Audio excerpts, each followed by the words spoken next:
Berita Gereja GKJ Taman Murni, Minggu 6 Februari 2022. Salam. Selamat pagi Bapak, Ibu, dan semua jemaat yang terkasih di dalam Tuhan Yesus Kristus. Perkenankan Majelis GKJ Taman Murni untuk membacakan berita gereja. 1. Ibadah Minggu 6 Februari 2022. Pendeta Esubari melayani di Taman Murni pada pukul 7 waktu Indonesia bagian Barat. Bapak Teguh Sumarno Putro melayani di Taman Murni pada pukul 17 waktu Indonesia bagian Barat. Pendeta Christian Galabara Alvadio Putra melayani di Tawang pada pukul 7 waktu Indonesia bagian Barat. 2. Tukar mimbar sinode. Pada ibadah Minggu 13 Februari 2022, Majelis Gereja menerima tukar mimbar sinode dari GKJ Grobogan untuk berpelayanan di Gereja Tawang pada pukul 7 waktu Indonesia bagian Barat dengan pengantar bahasa Jawa. Dan pada tanggal 20 Februari 2022, Majelis mengutus Pendeta Christian Galabara Alvadio Putra untuk berpelayanan di GKJ Grobogan. Mohon dukungan doa. 3. Arisan PIJ. Arisan PIJ akan dilaksanakan pada hari Jumat 11 Februari 2022 pukul 11.30 waktu Indonesia bagian Barat di ruang Cikben. Dimohon kehadiran semua peserta arisan. Warta ini sekaligus sebagai undangan. Demikian berita gereja minggu ini. Bila ada hal-hal yang kurang jelas dan ingin dimintakan keterangan, dimohon jemaat bisa menghubungi majelis. Selamat beribadah kepada jemaat yang baru pertama kali beribadah di GKJ Taman Murni. Dengan semangat bertumbuh dalam kasih dan pengampunan. Mari kita mulai ibadah saat ini. Jemaat dimohon untuk berdiri. Mari kita pujikan lagu pembukaan dari Kidung Jemaat 242, Muliakan Allah Bapa. Ayat yang pertama kita pujikan 2 kali.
Jemaat yang terkasih, ibadah minggu ini dapat berlangsung oleh karena pertolongan kita adalah dalam nama Tuhan yang menjadikan langit dan bumi. Kasih karunia dan damai sejahtera dari Allah Bapa makin melimpah atas kita. Amin.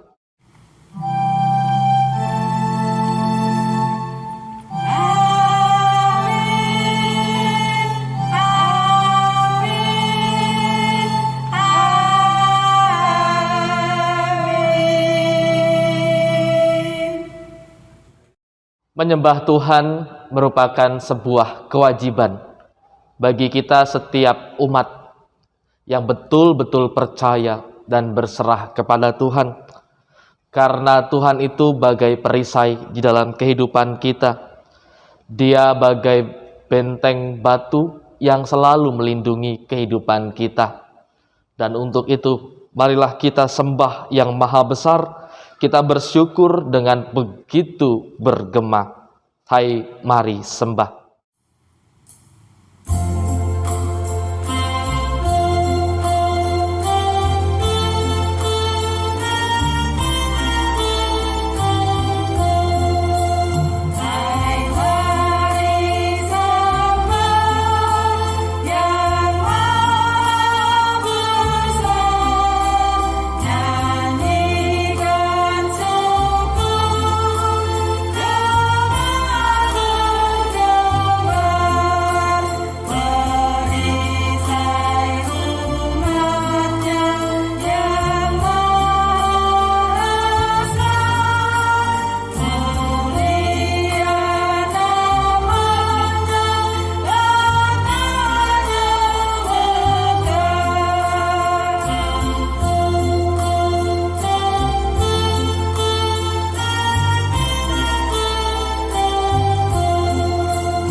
Matius 11 ayat 28.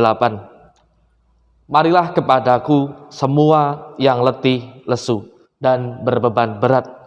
Aku akan memberi kelegaan kepadamu. Jemaat yang terkasih, ayat ini memperlihatkan bagaimana Tuhan begitu mencintai kita. Tuhan mengundang kita semua untuk datang kepadanya, bersandar dan menyerahkan berbagai macam pergumulan kita kepada Tuhan. Tetapi dalam kehidupan ini terkadang ketika kita menghadapi beban berat, Tuhan bukanlah menjadi yang terutama dan yang pertama. Terkadang tidak dapat dipungkiri, kita masih dengan ego kita masing-masing menyombongkan diri dan merasa bisa mengatasi berbagai macam situasi berat di dalam kehidupan kita. Terkadang kita merasa kuat menghadapi semua berbagai macam permasalahan, mengandalkan kekuatan sendiri, tetapi tidak mengandalkan Tuhan. Terkadang kita hanya menjadikan Tuhan sebagai cadangan di dalam kehidupan ini. Di kesempatan kali ini, kita akan memohon ampun kepada Tuhan, karena kita tidak betul-betul datang kepadanya, tidak betul-betul memohon pertolongan Tuhan. Ego, kesombongan kerap kali menjadi dosa yang sering kita lakukan. Kita memohon ampun kepada Tuhan dengan menyanyikan Kidung Jemaat 36, Dihapuskan Dosaku.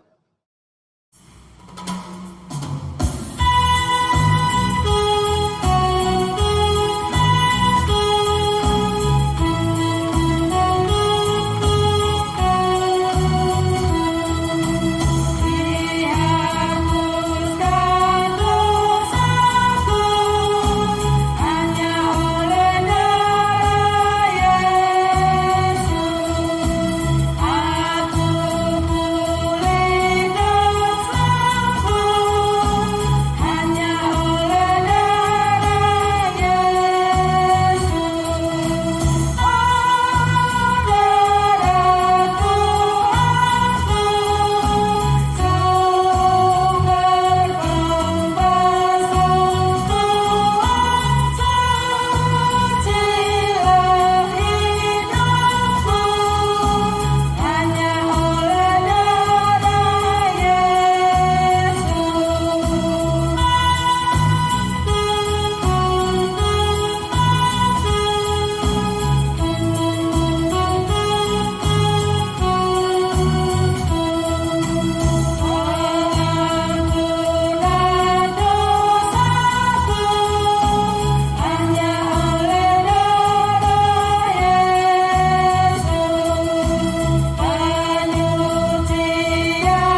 Bagi setiap kita yang penuh dengan kerendahan hati, memohon pengampunan dari Tuhan, terimalah berita anugerah, terimalah berita keselamatan dan pengampunan dosa, diambil dari Matius 11 ayat 29 dan 30 yang berbunyi demikian. Pikulah kuk yang kupasang dan belajarlah padaku, karena aku lemah lembut dan rendah hati, dan jiwamu akan mendapat ketenangan. Sebab kuk yang kupasang itu enak dan bebanku pun ringan. Demikianlah berita anugerah dari Tuhan untuk kita semua. Dan marilah kita merespon anugerah Tuhan ini dengan menyatakan kesanggupan kita.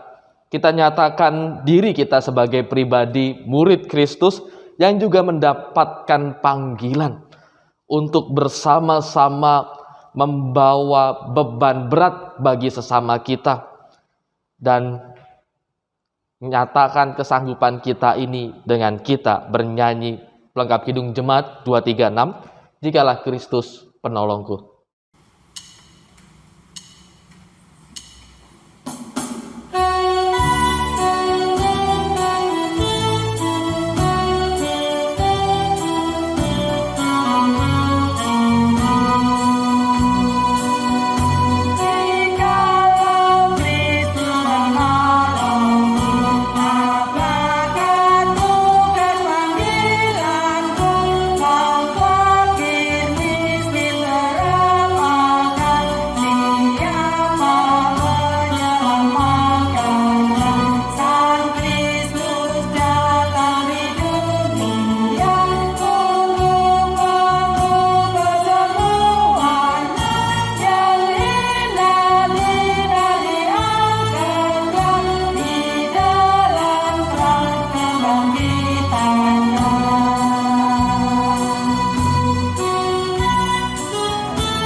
Bapak, Ibu, dan Saudara terkasih, marilah kita bersama-sama mengucapkan iman rasuli.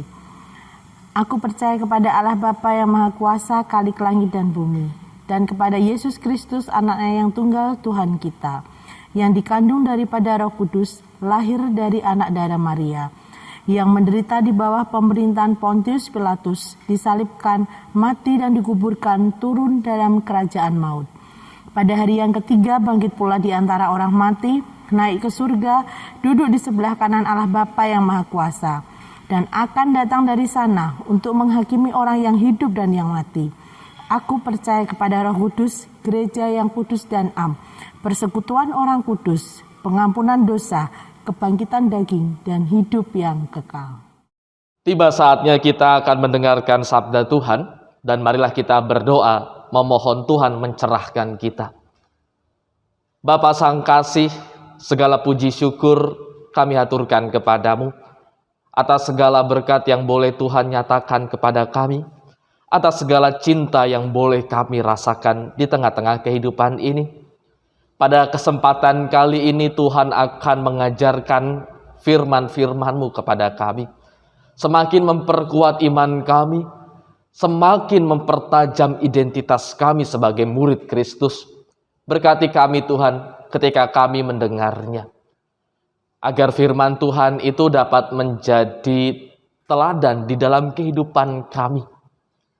Berkati kami dengan Roh Tuhan, agar firman Tuhan benar-benar dapat menjadi laku kehidupan kami. Untuk itu berfirmanlah. Dalam nama Allah Bapa, Putra, dan Roh Kudus kami memohon dan berdoa. Bapak, Ibu, saudara-saudari, dan anak-anak yang terkasih, Injil Yesus Kristus pada hari ini diambil dari Injil Lukas 5, ayat 1 sampai dengan ayat yang ke-11. Injil Lukas 5, ayat 1 sampai dengan ayat yang ke-11 berbunyi demikian. Pada suatu kali Yesus berdiri di pantai danau Genesaret.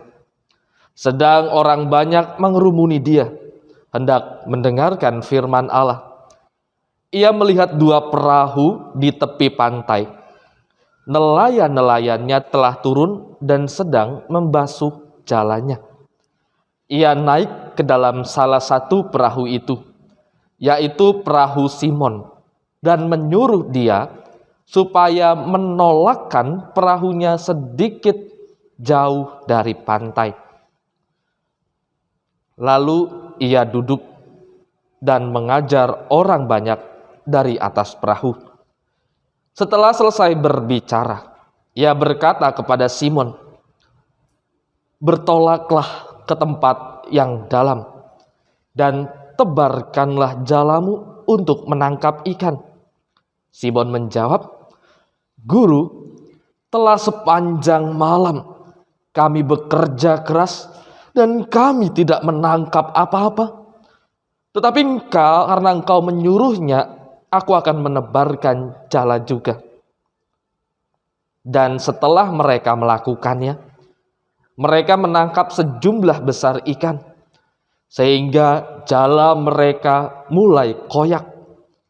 Lalu mereka memberi isyarat kepada teman-temannya di perahu yang lain, supaya mereka datang membantunya. Dan mereka itu datang. Lalu mereka bersama-sama mengisi kedua perahu itu dengan ikan, hingga hampir tenggelam. Ketika Simon Petrus melihat hal itu, ia pun tersungkur di depan Yesus dan berkata, "Tuhan, pergilah daripadaku, karena aku ini seorang berdosa." Sebab ia dan semua orang yang bersama-sama dengan dia takjub oleh karena banyaknya ikan yang mereka tangkap. Demikian juga Yakobus dan Yohanes, anak-anak Zebedeus yang menjadi teman Simon. Kata Yesus kepada Simon, "Jangan takut, mulai dari sekarang engkau akan menjala manusia." Dan sesudah mereka menghela perahu-perahunya ke darat, mereka pun meninggalkan segala sesuatu lalu mengikut Yesus. Demikianlah Injil Yesus Kristus. Yang berbahagia adalah mereka yang mendengarkan sabda Tuhan, yang mendengarkan firman Tuhan dan menyimpannya dalam hati serta melakukannya dalam kehidupan hari lepas hari. Haleluya.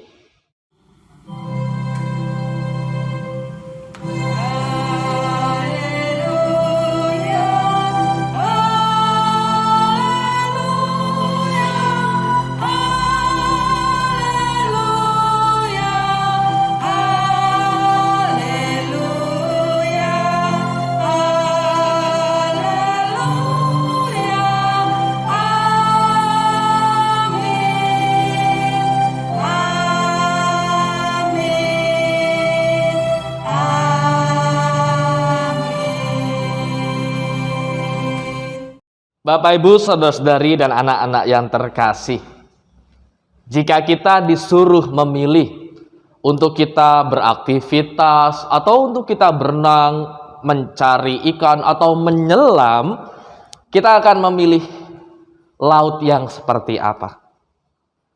Laut atau kolam ataupun tempat tambak yang dalam, atau yang dangkal?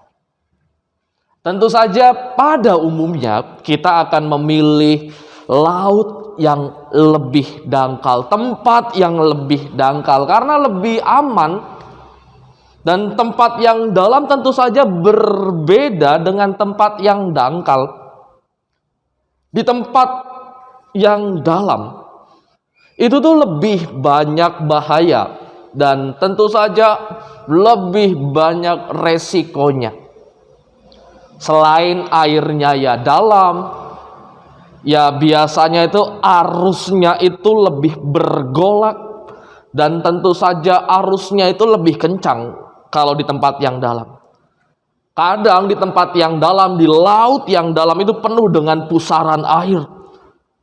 Di sana juga bisa penuh karang yang tajam yang tidak kelihatan karena cahaya matahari tidak bisa menembus laut yang dalam. Ikan-ikannya di laut dalam itu adalah ikan-ikan yang besar, dan binatang laut yang ada di laut dalam itu binatang laut yang bahaya, yang ganas dan dapat mengancam kehidupan kita.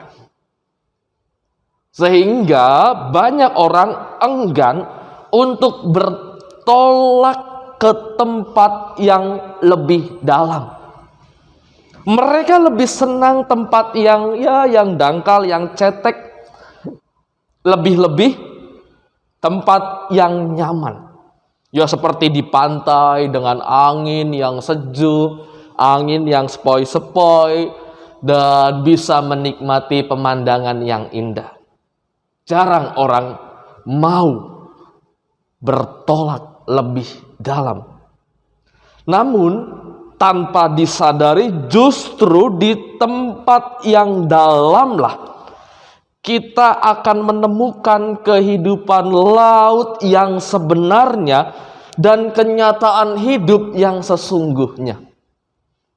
Sebagaimana kehidupan ikan di sana kita temui, juga pasti ada pergumulan di tempat yang lebih dalam.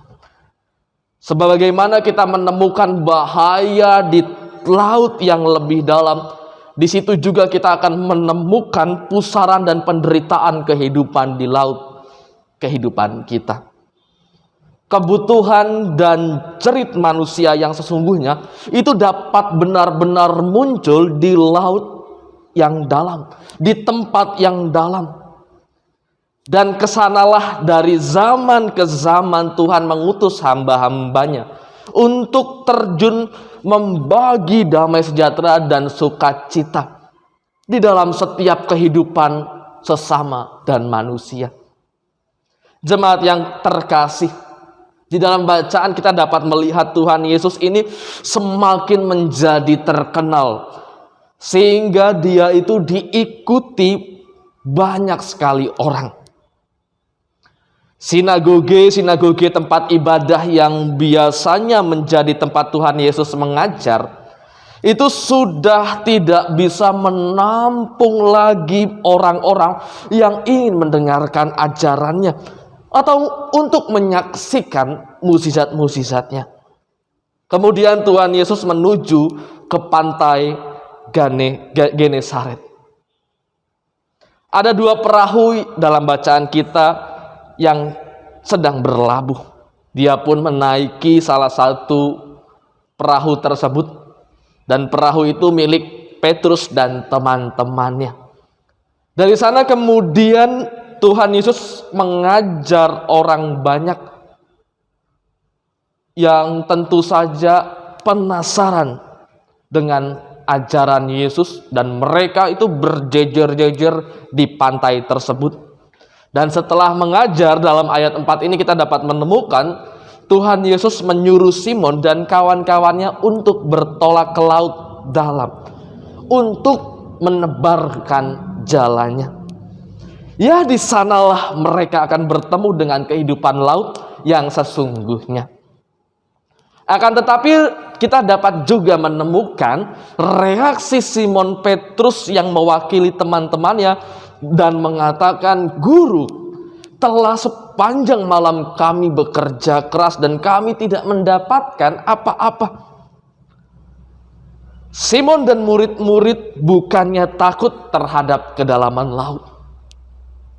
Mereka para nelayan yang sudah berpengalaman. Namun masalahnya mereka, karena mereka itu sudah ke sana.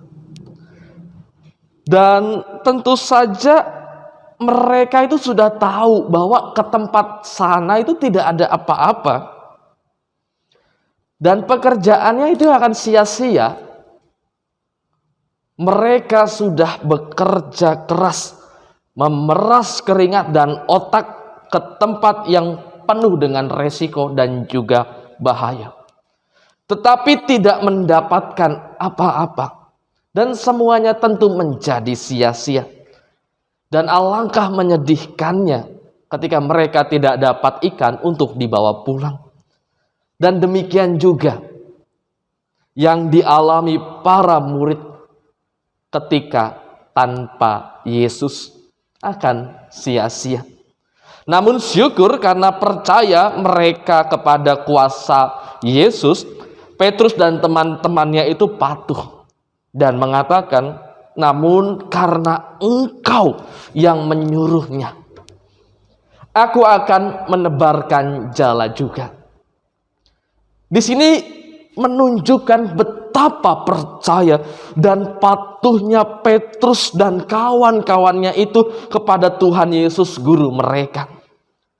Walaupun sejak kecil mereka telah menjadi nelayan, mempunyai pengetahuan dan pengalaman yang banyak, tetapi di hadapan Tuhan Yesus mereka tidak mengandalkan itu semua. Ketika perintahnya itu dilaksanakan, ternyata banyak sekali ikan yang tertangkap hingga jala mereka koyak dan jala mereka itu hampir robek, dan akhirnya mereka meminta teman-teman dari perahu lainnya untuk membantu mereka. Jemaat yang terkasih, Tuhan Yesus dari cerita ini menghendaki kita sebagai murid-muridnya untuk bekerja keras dan bertanggung jawab dalam melakukan setiap pekerjaan, profesi, dan pelayanan kita. Dia tidak menghendaki kita bekerja setengah-setengah, asal-asalan, dan angin-anginan atau tanpa kerja dapat menghasilkan banyak. Semuanya itu kita lakukan dengan kita percaya dan taat kepadanya. Artinya apa? Artinya kita lakukan bersamanya. Firman dan kehendaknya harus menjadi dasar, harus menjadi tujuan dan cara dalam mencapai tujuan keberhasilan. Kita juga dapat menemukan mukjizat yang dilakukan Tuhan Yesus ini itu untuk menggiring dan mempersiapkan para murid untuk pekerjaan yang lebih agung dan yang lebih mulia, yaitu menjadi penjala manusia. Dan sangat berbeda antara menjadi penjala ikan dan menjadi penjala manusia. Kalau penjala ikan itu untuk mendapatkan ikan yang selanjutnya, ikan-ikan tersebut akan mati. Sedangkan ketika menjadi penjala manusia, justru supaya orang-orang yang tadinya mati dapat berserah kepada Kristus dan mendapatkan kehidupan kekal, mendapatkan kebahagiaan, dan hidupnya tentu saja bermakna. Namun ilmu dan spiritualitas penjala itu tetap berguna. Ya seperti apa? Seperti kesabaran, ketekunan, pemahaman akan sifat, ya memahami sifat yang kesedihan, kesenangan, dan kebutuhan yang terdalam manusia. Bapak, Ibu, saudara-saudari, dan anak-anak yang terkasih, selama 2 tahun akhir-akhir ini, dunia termasuk Indonesia dilanda pandemi COVID-19 yang datang bagaikan badai yang begitu mengerikan. Dan kita juga baru saja mendengar bagaimana lonjakan dari angka positif COVID-19 karena varian baru cukup mengejutkan. Sehingga di beberapa kota harus menaikkan level kewaspadaannya. Ombak bergulung-gulung meluluh lantahkan apa saja yang ditemuinya. Ditambah pusaran demi pusaran yang menghisap dan menenggelamkan segala sesuatu. Pandemi ini telah merusak fisik, pikiran, dan mental banyak orang, yang berdampak fatal pada kehidupan sosial, ekonomi, politik, budaya, hingga korban pun berjatuhan. Akan tetapi justru di sini kita dapat berjumpa, bahkan mengalami sendiri dengan keadaan manusia yang sesungguhnya. Manusia yang serba terbatas, manusia yang lemah dan menderita. Pribadi-pribadi yang tanpa daya, yang terkadang kehilangan harapan, menderita trauma karena ditinggalkan orang-orang terdekat yang sangat dicintainya dengan senyap tanpa kata perpisahan. Merasa kehilangan segalanya, putus asa, ya hampa, dan kehidupan pada akhirnya berasa tanpa makna. Kita dapat melihat, kita dapat mendengar kebutuhan dan jeritan manusia yang terdalam, yang paling dalam. Justru ke tempat itulah kita diutus untuk memberitakan penghiburan dan membagi kehidupan, cinta kasih, serta damai sejahtera. Maka yang diperlukan bukan hanya keberanian untuk terjun ke tengah lautan yang dalam itu, melainkan juga kepekaan terhadap keadaan manusia yang terdalam, tanggapan serta kesedihan untuk mendampingi dan berbagi kehidupan sesuai dengan kemampuan kita masing-masing dengan mereka. Jemaat yang terkasih, murid-murid telah melakukan panggilan mereka dengan totalitas. Apa yang menjadi dorongan utama mereka? Ketika Petrus menyaksikan mukjizat Tuhan Yesus itu, tentu saja itu membuat dia syok, terkejut, dan merasa sama sekali tidak layak bersama dengan gurunya yang demikian kudus dan mulia itu. Sehingga di depannya ia tersungkur dan bergetar berkata, "Tuhan, pergilah daripadaku, karena aku ini seorang berdosa." Hal ini bukan penolakan Petrus terhadap gurunya, melainkan jeritan rasa berdosa dan ketidaklayakan. Tetapi Tuhan Yesus justru mendekatinya dan berkata, "Jangan takut. Mulai dari sekarang engkau akan menjala manusia." Petrus bersama murid-murid lainnya menghela perahunya ke darat, meninggalkan segala sesuatu dan mengikut Tuhan Yesus. Dan kita dapat melihat ketika mereka menerima dan mendengarkan perkataan Yesus, disitulah Tuhan melayakkan mereka. Karena itu hanya kasih karunia menjadi pondasi yang kokoh. Keselamatan hanyalah kasih karunia. Iman adalah kasih karunia dan tugas pengutusannya untuk membagi damai sejahteranya. Ya, dengan sungguh-sungguh hanya kasih karunia Allah. Kasih karunia Allah dalam diri Yesus itu juga yang membuat Petrus menjadi penjala manusia.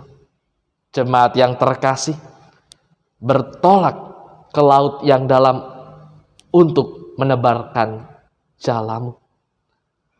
Tuhan juga mempercayakan panggilannya kepada kita.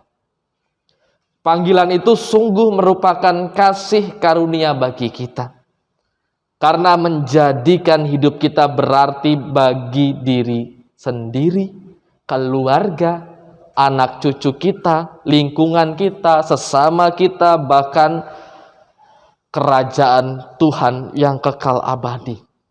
Di sini tidak hanya dibutuhkan keberanian, tetapi juga keterbukaan hati, kepekaan, dan tanggap terhadap penderitaan dan kebutuhan yang terdalam. sesama kita. Sebagaimana Petrus dan murid-murid lainnya.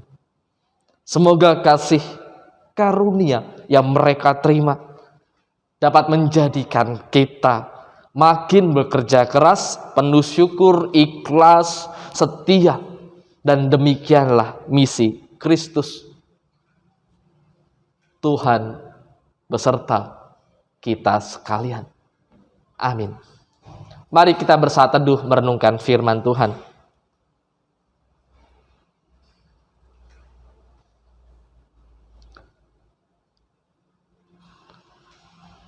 Dan mari kita bersatu di dalam doa. Tuhan, sebagaimana Engkau menjadikan Petrus sebagai penjala manusia yang memberikan kehidupan dan damai sejahtera, demikian Engkau juga mengutus kami di setiap pekerjaan kami, keluarga kami, profesi kami, dan pelayanan kami. Kiranya dimanapun kami berada dengan setiap aktivitas dan pekerjaan pelayanan kami dapat bertolak lebih dalam lagi ketimbang biasanya, untuk menyelami kehidupan sesama kami, untuk menunjukkan kami sebagai murid Kristus yang telah Engkau utus, menyelami setiap kesusahan sesama dan rekan kami, anggota keluarga kami, dan menunjukkan kasih karunia kepada mereka. Itulah yang Tuhan kehendaki dari kami, bagi sahabat-sahabat kami, saudara kami, dan sesama kami, bahkan ciptaan ini. Pada kesempatan kali ini Tuhan, kami akan menaikkan permohonan. Kiranya Engkau menjadikan gerejamu ini, GKJ Taman Murni, dapat benar-benar menjadi penjala manusia. Di setiap komisi, kemajelisan, panitia, dan jemaat Tuhan, kiranya mereka benar-benar dapat menebarkan damai sejahtera itu dan memberikan kehidupan yang mendatangkan sukacita. Biarlah gerejamu ini setiap programnya, kegiatannya dapat menjadi cara Tuhan untuk menunjukkan cinta kasih-Mu. Kami juga berdoa Tuhan bagi bangsa kami, bangsa Indonesia,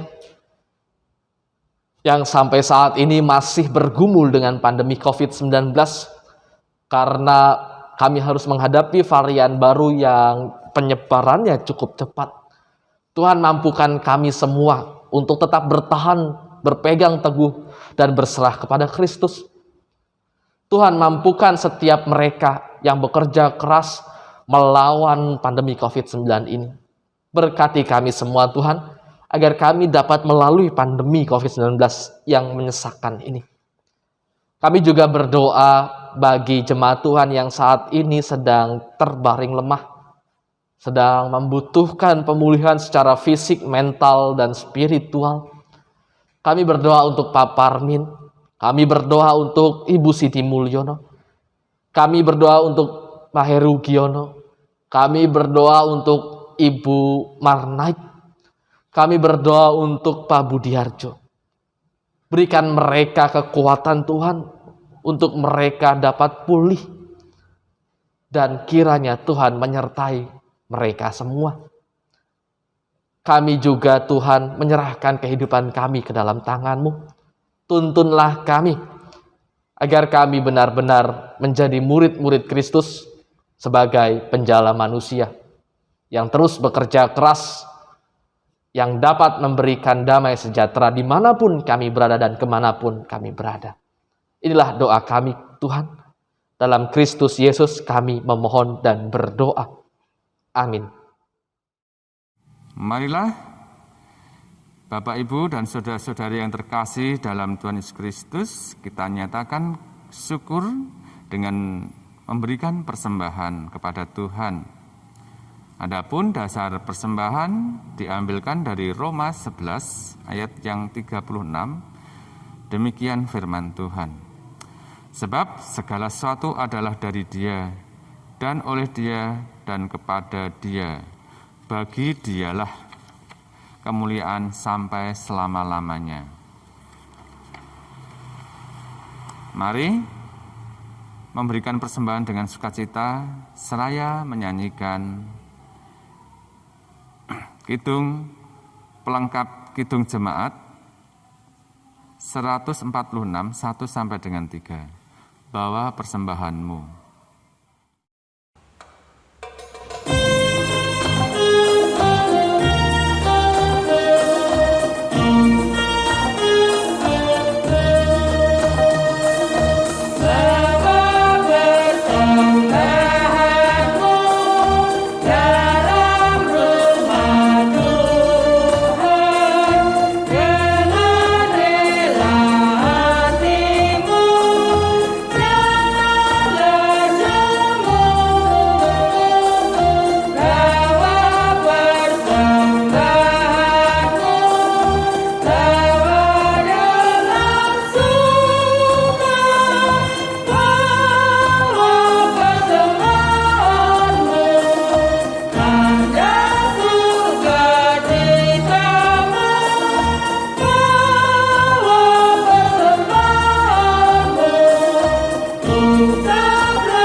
Marilah Bapak, Ibu, dan saudara-saudara yang terkasih dalam Tuhan Yesus Kristus, kita akan serahkan persembahan kita pada hari ini di dalam doa. Ya Tuhan, Allah Bapa kami yang bertata dalam kerajaan surga yang mulia, terima kasih Tuhan atas penyertaan-Mu. Engkau yang menjadikan sumber kehidupan kami. Engkau yang menjadikan kekuatan untuk kehidupan kami, Tuhan. Tuhan sudah berikan waktu untuk kami mempersembahkan sebagian kecil yang sudah Tuhan berikan pada kami, Tuhan. Berkati persembahan yang sudah kami kumpulkan ini, Tuhan, suci kuduskan persembahan kami ini, biarlah semuanya itu hanya untuk kemuliaan-Mu saja, Tuhan. Berkati saudara-saudara kami yang mengelola persembahan ini, Tuhan, berikanlah kebijaksanaan di dalam mengelola persembahan ini, dan hanya seturut dengan kehendak Tuhan. Kiranya Tuhan perkenankan untuk yang mengelola persembahan ini, agar persembahan ini hanya untuk kemuliaan-Mu. Tuhan sudah ajarkan untuk kami berdoa. Bapa kami yang ada di surga, dikuduskanlah nama-Mu, datanglah kerajaan-Mu, jadilah kehendak-Mu di bumi seperti di surga. Berikanlah pada hari ini makanan kami yang cukupnya, dan ampunilah kami akan kesalahan kami, seperti kami juga mengampuni orang yang bersalah pada kami. Dan janganlah membawa kami dalam pencobaan, tapi lepaskanlah kami daripada yang jahat, karena Engkau lah yang punya kerajaan dan kuasa dan kemuliaan sampai selama-lamanya. Amin. Jemaat yang terkasih, kiranya kasih karunia Tuhan menjadikan kita semakin bertolak lebih dalam untuk senantiasa bekerja keras, penuh syukur, keikhlasan, dan kesetiaan. Karena demikianlah kita diutus oleh Kristus ke tengah-tengah dunia ini untuk menjadi penjala orang.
dan pergilah dalam damai sejahtera.